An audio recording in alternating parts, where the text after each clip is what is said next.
Assalamualaikum warahmatullahi wabarakatuh.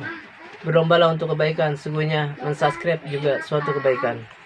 Para guru-guru kita sekalian, kita doakan mudah-mudahan para ulama-ulama kita, para kiai, para asatidz, para ajangan, para habaib kita selalu senantiasa Allah panjangkan umurnya, Allah sehatkan jasmani dan rohaninya, Allah berkahkan langkah perjuangan dakwahnya, amin ya rabbal. Begitu pula kepada para aparatur pemerintah dari RT RW, aparatur keamanan sipil ataupun non sipilnya, dan juga salam penghormatan saya sampaikan terkhususnya kepada seluruh jamaah muslimin mu'minin yang hadir pada kesempatan kali ini, yang mana mudah-mudahan dengan berkumpulnya kita pada ini tempat, dengan duduknya kita pada ini tempat, menjadikan sebuah sabab tidaklah kita pulang dari ini tempat kecuali seluruh dosa-dosa kita diampuni oleh Allah Subhanahu wa taala.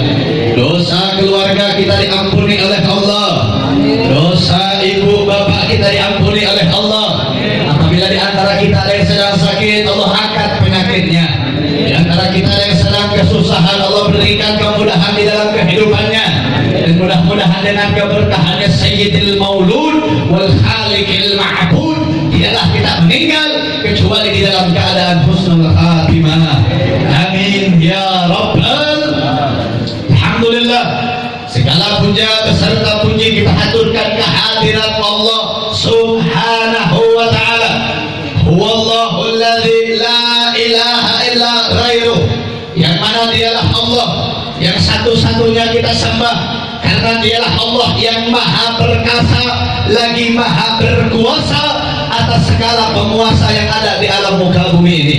Dialah Allah yang maha kasih, yang maha sayang, yang maha kaya, yang memberikan kepada kita semua berbagai macam perkara nikmat yang kita dapatkan dari kita lahir sampai detik ini. Begitu banyak karunia nikmat yang telah Allah berikan kepada kita semua. Wabil khusus Allah berikan kepada kita nikmat sehat walafiat. Lalu setelah itu Allah berikan kepada kita nikmatul iman, Allah berikan kepada kita nikmatul Islam, Allah berikan kepada kita nikmatul ihsan, sehingga pada ini kesempatan kita berkumpul bersama di dalam keadaan iman Islam kepada Allah Subhanahu wa taala. Alhamdulillah. Begitupun saudara, di dalam sebuah perkara Allah memberikan nikmat Islam kepada kita. Di balik perkara tersebut ada sebuah perkara yang tersirat atas sebuah perkara yang tersurat, yaitu Allah menjadikan kita semua yang berkumpul pada ini tempat adalah makhluk dan hamba yang dimuliakan oleh Allah Subhanahu wa taala. Tapi di dalam perkara Allah memuliakan hambanya, saudara, ini perlu lebih diperjelas, perlu lebih diperdalam, karena sejatinya seorang hamba dimuliakan oleh Allah itu bukan dikarenakan harta yang kita punya. Oh, seandainya kita punya banyak hartanya, kita punya mobil yang mewah, kita punya rumah yang besar, itu tidak membuat kita mulia di hadapan Allah. Pangkat, derajat, jabatan yang kita punya, saudara, itu tidak membuat kita mulia di hadapan Allah. Mau ada seorang RT, RW, lurah, camat, bupati, gubernur sampai ke presiden, tidak membuat diri Anda mulia di hadapan Allah. Bahkan sekalipun Anda seorang kiai, seorang ustaz, seorang ajaran, tiap tahun Anda bolak-balik pergi haji, tidak membuat diri Anda mulia di hadapan Allah. Loh, Habib, kok bisa seperti itu? Kami ini umat Islam cinta kepada para ulama, kami cinta kepada para kiai, kami cinta kepada mereka karena mereka itu mulia. Jawaban saya betul, seorang ulama itu mulia, seorang kiai, ustaz, ACK itu mulia. Mulia di hadapan manusia belum tentu mulia di hadapan Allah Subhanahu wa taala. Terlebih apa, saudara? Kita buka sama-sama di dalam sebuah kitab Suhbatuz Zubat di syair yang ke-8. Di dalam kitab tersebut disampaikan waqala fi syair, fa'alimun bi'ilmihi lam ya'malan mu'adzabun min qabli ubadil wathan. Seorang alim ulama, seorang kiai, seorang santriwan, santriwati umatnya Nabi, kalian semua ini dimuliakan oleh Allah karena keilmuan yang kalian punya. Tapi sayang, ilmu yang kalian miliki lam ya'malan, tidak diamalkan, tidak dikerjakan, tidak didawamkan, bahkan bahkan digunakan untuk mengenyangkan perut pribadi kalian. Kalian jual Allah, kalian jual agama, maka apa yang terjadi? Saudara, mu'adzab bin qabli ubadil watan, akan diazab oleh Allah sebelum yang namanya penyembah berhala. Na'udzubillahi min. Lalu Habib lakukan daripada karena perkara-perkara tersebut, lalu kita dimuliakan, jelasnya itu karena apa? Jawabannya tidak ada di mana-mana, jawabannya ada di dalam rumah kalian semuanya. Di dalam Al-Quran Allah subhanahu wa ta'ala berfirman, wa qala Allah ta'ala, qul bifadlillahi wa birrahmati fabidzalika falyafrahu. Qul, katakanlah, bifadlillah, dengan kemuliaannya Allah, wa birrahmati, dan kasih sayangnya Allah, fabidzalika falyafrahu, dengan kedua perkara tersebut falyafrah, bergembiralah kalian, berbanggalah kalian, bersenang-senanglah kalian dengan adanya kedua perkara tersebut. Pertanyaannya, kita semua di sini insya Allah di rumah punya yang namanya Al-Quran, betul? Alhamdulillah. Kita belajar Al-Quran, kita baca Al-Quran, itu adalah sebuah perkara yang baik, saudara. Tapi ketika kita ingin mengetahui makna daripada setiap firman-firmannya Allah, maka tidak cukup kalau kita mau belajar Al-Quran hanya dengan membaca Al-Quran terjemahan. Karena zaman sekarang banyak yang namanya Al-Quran terjemahan. Ini bagus, saudara. Bagus, mempermudah kita untuk mengetahui ayat-ayatnya Allah subhanahu wa ta'ala. Tapi ketika kita ingin mempelajari ataupun mengetahui ataupun memperdalam daripada firman-Nya Allah, maka itu kita menggunakan sebuah ilmu yang disebutkan dengan ilmu tafsir. Kalau rata-rata di pondok pesantren Jawa Barat itu belajar tafsirnya kitab tafsir Jalalain. Hampir mayoritas semua pondok belajar tafsirnya tafsir Jalalain. Sedangkan tafsir itu banyak. Ada kitab tafsir karangan Al-Imam Fakhruddin Ar-Razi, ada kitab tafsir karangan daripada Al-Imam Baghawi, ada kitab tafsir karangan Al-Imam Ibnu Jarir At-Tabari, ada kitab tafsir karangan Al-Imam Ibnu Katsir. Maka untuk menjelaskan ini ayat yang tadi saya sampaikan, saya bawa dua kitab. Yang pertama kitab tafsir Ma'alimut Tanzil karangan Al-Imam Baghawi, yang kedua kitab tafsir Jami'ul Bayan karangan Al-Imam Ibnu Jarir At-Tabari. Yang mana di dalam kedua kitab tersebut ini menerangkan yang namanya kemuliaan Allah, menjelaskan yang namanya rahmatnya Allah. Karena kalau kita mau bahas kemuliaan Allah ini banyak. Allah ciptakan surga, neraka, itu kemuliaan Allah. Allah ciptakan alam semesta dengan keindahannya, itu kemuliaan Allah. Allah ciptakan saya, Allah ciptakan kalian, ini kemuliaan Allah. Lalu kemuliaan Allah yang bagian mana yang kita harus berbangga dan berbahagia dengan adanya perkara tersebut? Maka jelaskan fadlullah fi hadhil ayat, kemuliaan Allah di dalam ini ayat, bahwa Al-Quran itu adalah Al-Quran itu sendiri.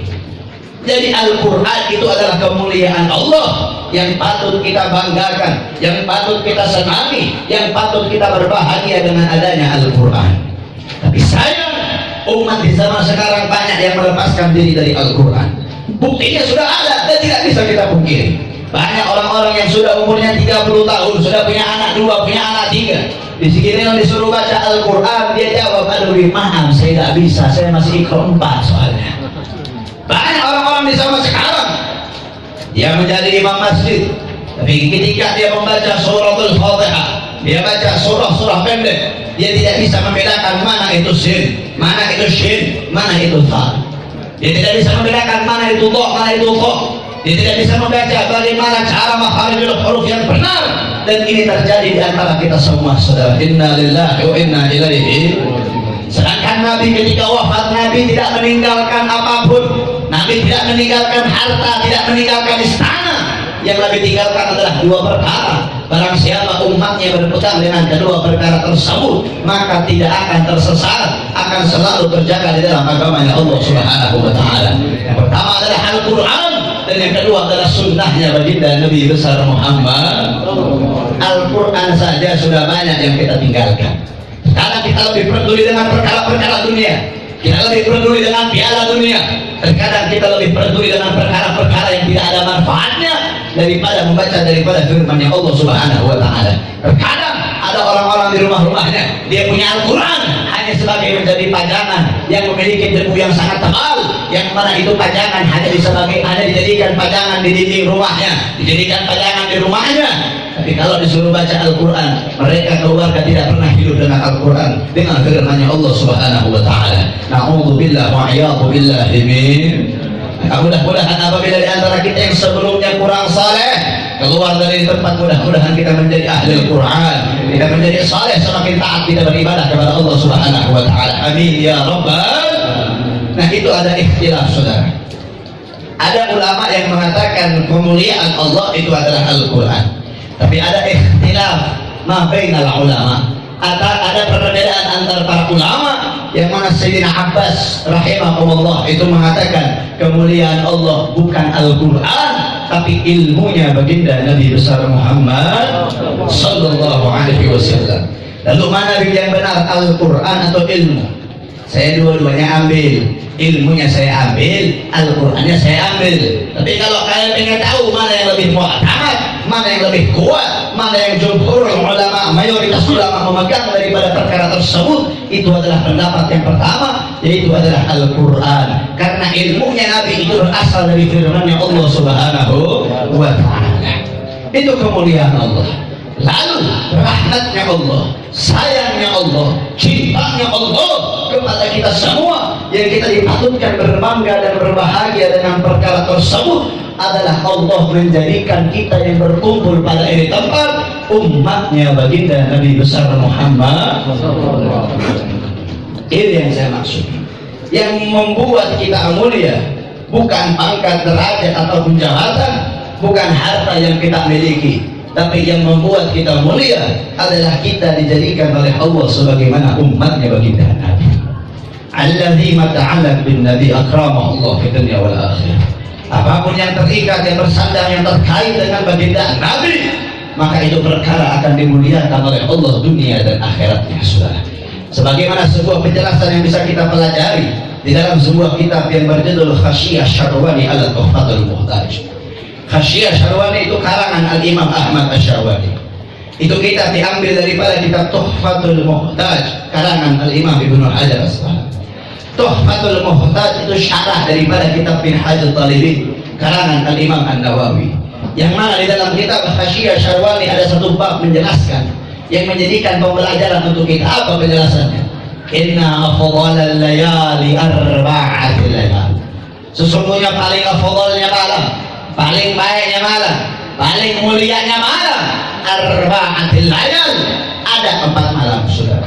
Apa saja keempat malam tersebut? Yang pertama Lailatul Itsnain, thumma Lailatul Qadar, thumma Lailatul Mi'raj, wa akhirahu Lailatul Jumu'ah. 4 malam yang mulia. Pertama malam Senin, kedua malam Lailatul Qadar, ketiga malam Isra wal Mi'raj, dan yang terakhir adalah malam Jumat. Ini perkara sebetulnya kalau kita kaji mungkin kita anggap biasa saja. Tapi kalau tidak berkalam, saudara, sebagaimana ketika saat itu saya bertanya dengan saya punya guru, saya tanya, "Bu ya, kita selaku manusia itu punya pemikiran di dalam otak kita. Apa pemikiran dalam otak kita? Pasti nomor urut pertama itu lebih baik dari nomor urut kedua. Peribaratannya juara 1 kalau di sekolah itu pasti lebih unggul dari juara 2, betul atau tidak? Nah, pertanyaan saya, bukannya di dalam Al-Quran Allah Subhanahu wa ta'ala berfirman Lailatul Qadri khairum min alfi syahr, bahwasanya malam Lailatul Qadar itu lebih baik daripada 1000 bulan.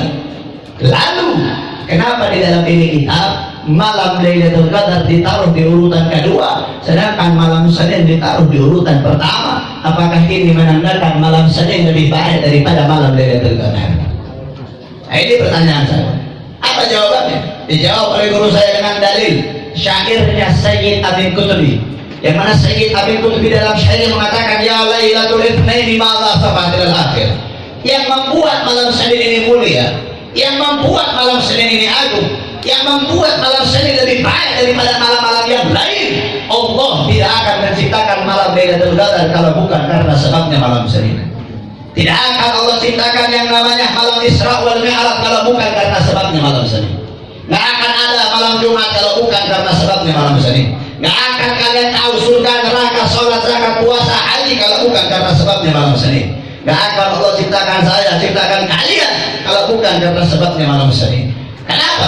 Karena pada malam Senin, di malam tersebut terdapat daripada kelahirannya baginda Nabi besar Muhammad, yang kita sudah tahu dalam hadis qudsi dikatakan laula ya Muhammad ma khalaqtu ablak.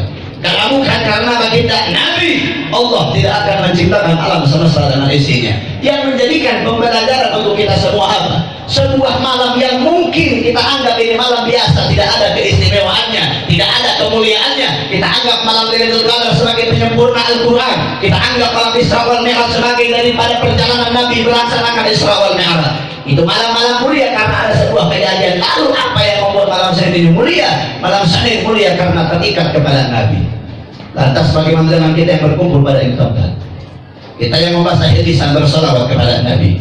Kita yang berkumpul pada ini tempat di dalam rangka haul yang kelima, yang keempat daripada ayahanda Haji Amirullah bin Haji Abdul Rais dan juga 100 hari daripada Ibunda Hajah Nani Nur Bayani. Ini acara saudara ikhwan rahimakumullah akan menjadikan sebuah pengantar untuk sahibul haul menuju surganya Allah Subhanahu wa taala. Kenapa? Karena yang diundangnya adalah Ikratul Rasul, cucunya baginda Nabi besar Muhammad.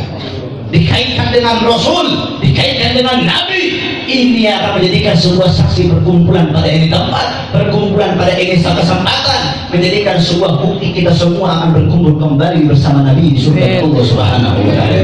Amin ya rabbal alamin. Ikhwan rahimakumullah. Sebelumnya ini sudah 10:45 ya. Sudah habis waktunya ya. Alhamdulillah. Tapi sebelumnya ini saya mau minta maaf. Sebenarnya masih panjang mau membahas panjang lebar, masih banyak lagi perkara tentang qaul yang ingin saya bahas, perkara tentang kita kumpul pada tempat yang saya ingin bahas. Tapi karena waktu yang sudah mepet, insya Allah kita dipertemukan di lain waktu kembali. Saya minta maaf, minta ridho. Dan kenapa nyampainya setengah 11, nyampainya jam 10? Ini sedikit cerita ya, sedikit curhat ya. Doain ya. Kita berangkat sekarang, alhamdulillah sekarang kita sudah tinggal di kota Ciamis. Jadi bukan di Bogor lagi. Kalau saya kelahiran Palembang, besar di Bogor, alhamdulillah sekarang sudah tinggal di Ciamis. Dan doakan alhamdulillah kita di Ciamis diberikan sebuah amanat, diberikan sebuah tanggung jawab, dihibahkan tanah dengan seluas 1 hektar meter persegi yang sekarang sedang dibangunkan pondok pesantren Tahfidzul Quran Ribatul Ilmi wa Ta'wah. Doakan mudah-mudahan pembangunan ini dilancarkan oleh Allah, dimudahkan oleh Allah, dan diberikan kemudahan dunia akhirat oleh Allah Subhanahu wa taala. Dan kita semalam itu berangkat dari Ciamis jam 10 malam. Harusnya nyampe sini itu jam 3 subuh. Sebelum subuh saya harusnya sudah sampai. Tapi karena ya tadi di perjalanan ada banyak sekali travel, mobil ban itu kebesaran jadi nempel sama bodi, jadi gak bisa jalan lebih dari 80 km. Harus pelan, dan itu juga sambil bunyi sampai bumper tuh ya harus dicopot dulu, bodi kit harus dicopot dulu. Pas nyampe ke Bogor, karena saya bersama istri saat itu pulang dari Ciamis, saya antarkan dulu. Karena nggak mungkin saya istri bawa ke sini dengan anak, udah capek di jalan nanti capek lagi di sini. Akhirnya saya pulang dulu ke Bogor ke rumah mertua ngantarkan istri. Saya pikir kalau ke sini bawa mobil itu nggak bakal benar. Akhirnya saya pinjam mobil kakak Ibar, pasti bawa mobil kakak Ibar overheat berkali-kali di jalan. Radiatornya copot itu. Harus jam 8 juga harusnya udah nyampe ke sini. Tapi karena copot lagi salam radiatornya copot lagi. Alhamdulillah akhirnya kita bisa berkumpul pada tempat. Doakan ya, minta maaf, minta ridho, bukan karena saya menyepelekan ini acara, tapi karena keadaan di jalan yang membuat saya terlambat pada ini tempat. Insya Allah mudah-mudahan kita dipertemukan di waktu, kita dipertemukan di waktu kembali, yang mana insya Allah mudah-mudahan akan dibahas kembali lebih dalam dan lebih detail daripada ilmunya Allah Subhanahu wa taala. Minta maaf, minta ridho atas segala kekurangannya. Syukran jazilan jazakumullah khairan ala ihtimamikum hadza dini wa ala minkum. Wabillahi taufiq wal hidayah wal inayah. Assalamualaikum warahmatullahi wabarakatuh.